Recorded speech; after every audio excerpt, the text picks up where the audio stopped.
M Sanvi real estate private limited, घर सही मिलेगा ही। नमस्कार, मैं मुकेश कुमार। आप लोग के बहुत बार ये सवाल भी आए थे और बहुत बार आप लोग कंफ्यूज भी रहते हैं कि आपको रेंट के घर में रहना चाहिए या आपको खुद का घर लेना चाहिए। आज हम इसी टॉपिक पे बात करेंगे। देखिए, जो बड़े सारे यंगस्टर हैं जो जॉब करने आते हैं या स्टडी करने आते हैं शहर में, उनको अपने एक छत की ज़रूरत होती है। तो उस समय उनके लिए एक ही ऑप्शन होता है, रेंटेड होम। या वैसे लोग जो शॉर्ट टर्म के लिए किसी शहर में आते हैं या अपनी लोकेशन चेंज करते हैं या वापस कुछ दिन काम करके उन्हें गांव जाना पड़ जाए, अपने शहर जाना पड़ जाए, तो उनके लिए एक ऑप्शन होता है रेंटेड हाउस। वो उसी में रहते हैं और उसी में रहना पसंद भी करते हैं। लेकिन दूसरी तरफ वो लोग जो अपना जीवन यापन करने के लिए, रोज़ी रोटी चलाने के लिए शहर में आते हैं, उनको भी रेंट के घर में रहना पड़ता है। और जब वो रेंट के घर में रहते हैं तो उनकी सैलरी का एक मोटा रकम उनके रेंट में चला जाता है। और बात इतने पे ख़त्म नहीं होती है। जो मकान मालिक की किचकिच होती है, जो उनका व्यवहार होता है, वो बिल्कुल ठीक नहीं है। जो मैक्सिमम टाइम ये सुनने को मिला है या आप लोग भी टीवी या न्यूज़ में देखते होंगे, बिजली बिल हो या पानी बिल हो, वो समय से पहले, ड्यू डेट से पहले उनसे मांगा जाता है। और कितनी बार तो ये भी हुआ है कि BACS को अगर 3 से 4 रुपये पर यूनिट जा रहा है तो जो मकान मालिक हैं 10-10 रुपये तक वसूलते हैं। और इस तरह से जो रेंट के घर में बड़ी सारी समस्याएं आती है। हद तो तब हो जाती है जब मकान मालिक आपके पर्सनल लाइफ में भी इंटरफेयर करने लगते हैं। यहाँ तक कि कितनी बार ये भी देखा गया है कि वो किचन तक आ जाते हैं, बोलते हैं आप नॉनवेज नहीं खा सकते। कितनी बार ये भी होता है आपके घर में इतने लोग क्यों आ रहे हैं। तो इस तरह से बड़ी सारी समस्याएं होती हैं। फिर ऐसे घर का क्या फ़ायदा? आप अपने घर के अंदर अपने मन के हिसाब से खाना नहीं बना सकते।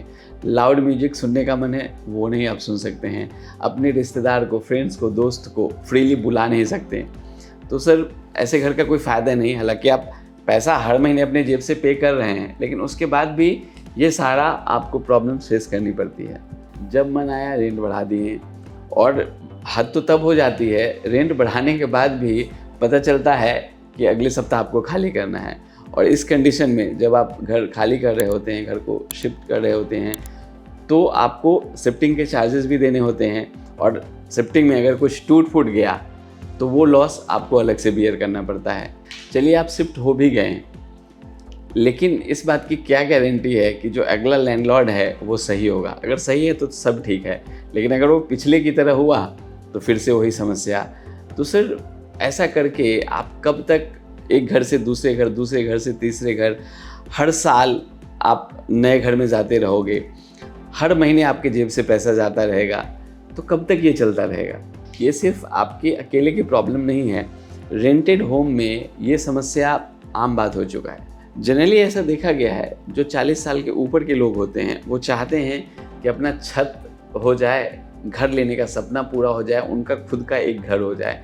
लेकिन जो 25-30 साल एज ग्रुप के जो लोग हैं वो रेंट के घर में रहना शायद प्रेफर करते हैं। लेकिन ये भी जो मानसिकता है वो चेंज हुई है। कब से? कोविड के बाद से। क्योंकि कोविड में जो लैंडलॉर्ड का बिहेवियर रहा है वो तो ना मेरे से छुपा है ना आपसे छुपा है। ये सबको पता है कि जो मकान मालिक हैं वो कोविड में जो टेनेंट थे उनको बहुत परेशान किए हैं। जब आपका अपना घर होता है तो एक सेंस ऑफ सिक्योरिटी होती है। अगर रेंटेड हाउस और खुद के घर में अगर मिलाएं तो देखिए, जो रेंटेड यील्ड है वो 2 से 2.5% का है। लेकिन आप खुद का घर लेते हैं, जैसे आपको होम लोन लेना पड़ गया, तो 9-9.5% के आसपास रहता है। ऑफकोर्स जो आप रेंट दे रहे होते हैं आपकी EMI ज़्यादा जाएगी, लेकिन ऐसे समझिएगा कि जो आप EMI दे रहे हैं वो पैसा आपका बेकार नहीं जा रहा है, लेकिन जो आप रेंट दे रहे हैं हर महीने, उसकी कोई कैलकुलेशन ही नहीं है। हो सकता है आप में से बड़े सारे लोग 10-10 साल से, 12-12 साल से रेंट के घर में रह रहे हों। अगर आप कैलकुलेशन लगाएं तो आपको लगेगा कि 10-15 लाख रुपए तो हमने ऐसे ही दे दिया लैंडलॉर्ड को और वो आपका बेकार हो गया। लेकिन वही पैसा अगर EMI के तौर पे आप अपने घर में लगाते हैं तो आपका तो एक एसेट्स भी बनता है, और उसके बाद खुद का जो घर है उसकी तो बात ही अलग होती है।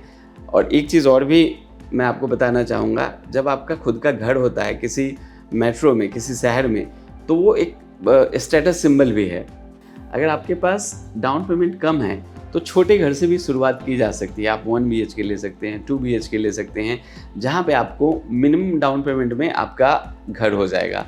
और जब आप छोटा घर लेके एक पूरा कॉर्पस, एक लमसम अमाउंट आप जोड़ लेते हैं, उसके बाद 5 से 7 साल में आप अपग्रेड कर सकते हैं। अगर मैं अपनी बात करूं, M Sanvi real estate private limited की बात करूं, तो हम लोग अफोर्डेबल प्राइस में, सस्ते प्राइस में, लोन पे, जिसमें लिफ्ट भी होती है, कार पार्किंग भी होता है, मेट्रो स्टेशन के पास होता है, वहाँ बहुत ही अफोर्डेबल प्राइस में 2 से 3 लाख भी आपके पास डाउन पेमेंट है, तो हम लोग घर प्रोवाइड कर रहे हैं उत्तम नगर, द्वारका मोड़ जैसे लोकेशन पे। अगर आप हमारे सब्सक्राइबर हैं, आप हमारे व्यूअर हैं, तो आपको पता होगा कि हम एक से बढ़कर एक फ्लैट दिखाते रहते हैं, चाहे 1 BHK हो, 2 BHK हो, 3 BHK हो, 4 BHK हो, एल टाइप का मकान हो या कॉर्नर का फ्लैट्स हो। हमारे जो चैनल है यूट्यूब का, M Sanvi real estate private limited, आप यूट्यूब पे देख सकते हैं वीडियो, या हमारे फेसबुक पे देख सकते हैं, या हमारा जो इंस्टाग्राम हैंडल है वहाँ पे देख सकते हैं। तो आपको डिफरेंट टाइप के फ्लैट्स मिल जाएंगे। चलिए बात कर लेते हैं कि जब आप अपना घर खरीदते हैं और घर को खरीदने के लिए आप लोन लेते हैं, तो गवर्नमेंट इसमें क्या सहायता करती है, टैक्स में आपको क्या एग्जम्पशन मिलता है, उसके बारे में बात करते हैं। जब आप कोई लोन लेते हैं तो जो प्रिंसिपल अमाउंट होता है उस पे सेक्शन 80C के अंतर्गत आपको 1.5 लाख, 1.5 लाख का आपको टैक्स का एग्जम्पशन मिलता है। और अगर इंटरेस्ट पार्ट की बात करूं, शुरुआती स्टेज में क्या होता है, जब आप लोन लेते हैं तो शुरू में इंटरेस्ट पार्ट ज़्यादा जाता है बैंक के पास और प्रिंसिपल का पार्ट है वो कम जाता है। तो इंटरेस्ट जो आपका जा रहा है उस पे भी 2 लाख का आपको टैक्स एग्जम्पशन मिलता है सेक्शन 24C के अंतर्गत।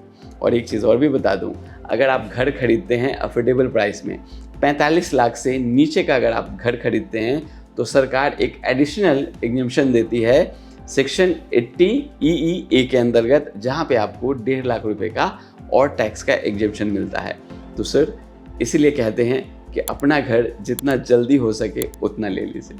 दूसरी तरफ अगर आप रेंट के घर में रह रहे हैं तो वहाँ भी एक छूट मिलता है, HRA, वो एग्जम्पशन मिलता है। अगर आप सैलरी है आपकी, आप जॉब कर रहे हैं, तो वहाँ उसका आपको बेनिफिट मिलेगा। लेकिन एक चीज़ और भी बता दूँ, लास्ट बट नॉट लीस्ट, कि अगर आप रेंट के घर में भी रह रहे हैं तो एक टाइम तक आप रह सकते हैं। एक टाइम तक आप, चलो ठीक है, रेंट के घर में रह लेते हैं, अभी काट लेते हैं, टाइम बाद में देखेंगे, अपना घर ले लेंगे। सर पता है कब तक आप रह सकते हैं? जब तक आपके बच्चे नहीं होते। क्योंकि जब आपके बच्चे हो जाएंगे तो बच्चे को आप बार बार इस शहर से उस शहर, इस जगह से उस जगह तो नहीं ले जा सकते हैं ना। क्यों नहीं ले जाएंगे? क्योंकि बच्चे का एक स्कूल फिक्स हो जाता है और बार बार थोड़ी ना आप स्कूल चेंज करते रहेंगे, कभी इस स्कूल में कभी उस स्कूल में। तो एक टाइम के बाद नहीं चाहकर भी आपको कहीं ना कहीं जाके रुकना पड़ेगा, कहीं ना कहीं जाके आपको अपना घर लेना पड़ेगा। तो सर अगर दिल्ली में आप घर लेना चाहते हैं अफोर्डेबल प्राइस में, सस्ते प्राइस में, जिसमें लिफ्ट भी हो, कार पार्किंग भी हो, मेट्रो स्टेशन के पास हो, घर के अंदर सारी सुविधाएं आपको मिले, चाहे बिजली, पानी, गैस कनेक्शन, जहां पे आप घर लें उसकी सराउंडिंग्स बहुत अच्छी हो, चाहे स्कूल हो, हॉस्पिटल हो, कॉलेज हो, मेट्रो स्टेशन हो, इस तरह के घर हम लोग दिल्ली में, आपका जो सपना है अपना छत लेने का, अपना आशियाना लेने का, उसे पूरा करने में M Sanvi real estate private limited आपकी हेल्प करते हैं। और अगर आपको डिटेल्ड इन्फॉर्मेशन चाहिए, सर नंबर नीचे डिस्प्ले हो रहा है, फ़ोन उठाइए, हमारे प्रॉपर्टी एक्सपर्ट से बात कीजिए।